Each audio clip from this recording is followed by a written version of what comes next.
அது இப்பொழுதும் முழுமையடையவில்லை.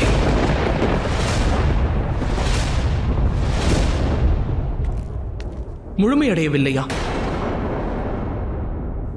என்ன கூறுகிறீர்கள் தந்தையே? மரணத்திற்கு முன்பு அவனது இறுதி இச்சையானது அவனது மரணத்தை எண்ணி எவரும் வருந்தக்கூடாது என்பதாகும். மாறாக அவனது வாழ்க்கையில் தேவையின்றி எதற்கெல்லாம் முக்கியத்துவம் வழங்கினானோ, எத்தகைய உச்சத்தை அடைந்தானோ, இப்பிரபஞ்சம் அதை எண்ணி கொண்டாட வேண்டுமாம், அதை எண்ணி மகிழ்ச்சி கொள்ள வேண்டுமாம். அவனது எண்ணம் அருமையானதுதான் தந்தையே. ஆனால் நாம் இந்த திருவிழாவை எப்படி கொண்டாடுவது? வண்ணங்களுடன் விநாயகா. வண்ணங்களுடனா? ஆம் புதல்வனே, வாழ்க்கையின் ஒவ்வொரு எண்ணமும் ஒவ்வொரு விதமாக அமையும்.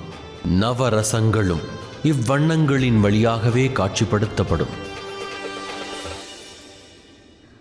அந்த காரணத்தினால்தான் இன்று தேவர்கள், அசுரர்கள், ஏன் மற்றவர்கள் கூட கைலாயத்தில் இணைந்து இவ்விழாவை கொண்டாடப் போகிறார்கள். எவரும் உயர்வாகவோ தாழ்வாகவோ கருதப்பட மாட்டார்கள். அனைவரும் ஒரே வண்ணத்தில் ஒன்றிணைந்து விடுவர். மகாதேவர் போற்றி! பார்வதி தாயார் போற்றி!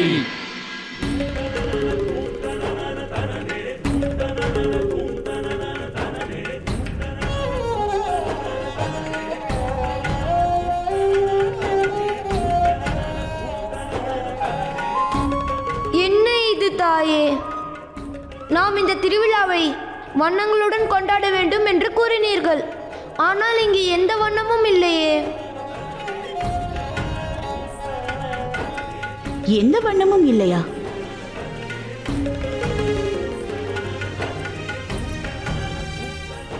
மகனே, ஒவ்வொரு மனிதருக்குள்ளும் ஒளிந்திருக்கும் எண்ணங்களான நவரசங்கள் பிரபஞ்சம் முழுவதும் நிறைந்திருக்கிறது.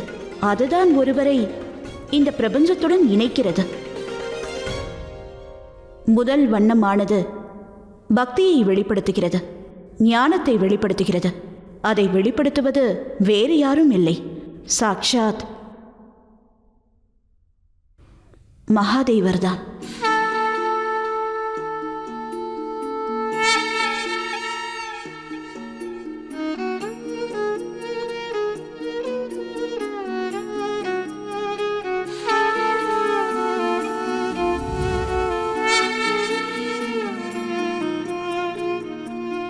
பக்தர் மற்றும் கடவுளுக்கு இடையிலான அன்பை வெளிப்படுத்தும் இந்த ஊதா நிறம் பக்தியின் வடிவமாகும்.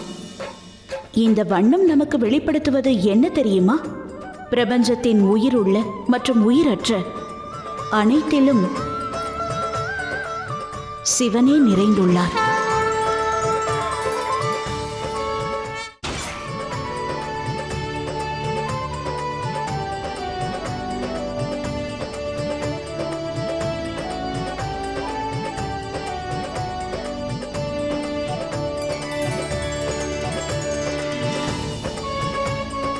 கருணையின் வடிவம்தான் இந்த நீல நிறம்.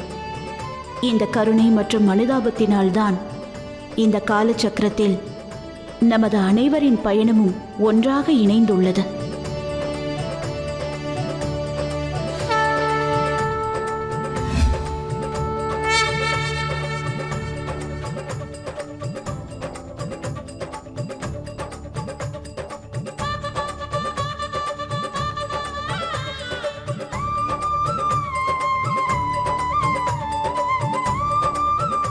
இந்த அனைத்திற்கும் மேலான ஆகாயம், அது எந்த ஒரு ஜீவனையும் வேறுபடுத்தி பார்ப்பதில்லை.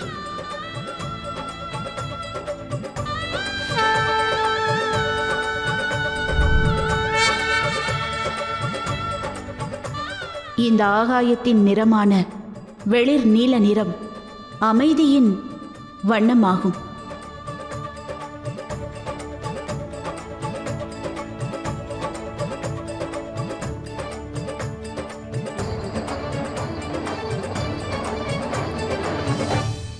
இந்த பச்சை வண்ணம் உணர்த்துவது ஸ்ருங்காரத்தை. இந்த நிறமின்றி பிரபஞ்சத்தில் அழகு எதுவும் இல்லை, கலை இல்லை, சங்கீதமும் இல்லை. இந்த பிரபஞ்சம் படைப்புகள், சிவன் மற்றும் சக்தியின் நடனமாகும், அவர்களின் இணைப்பாகும். இந்த பச்சை வண்ணம் அதனுடைய அடையாளமாகும்.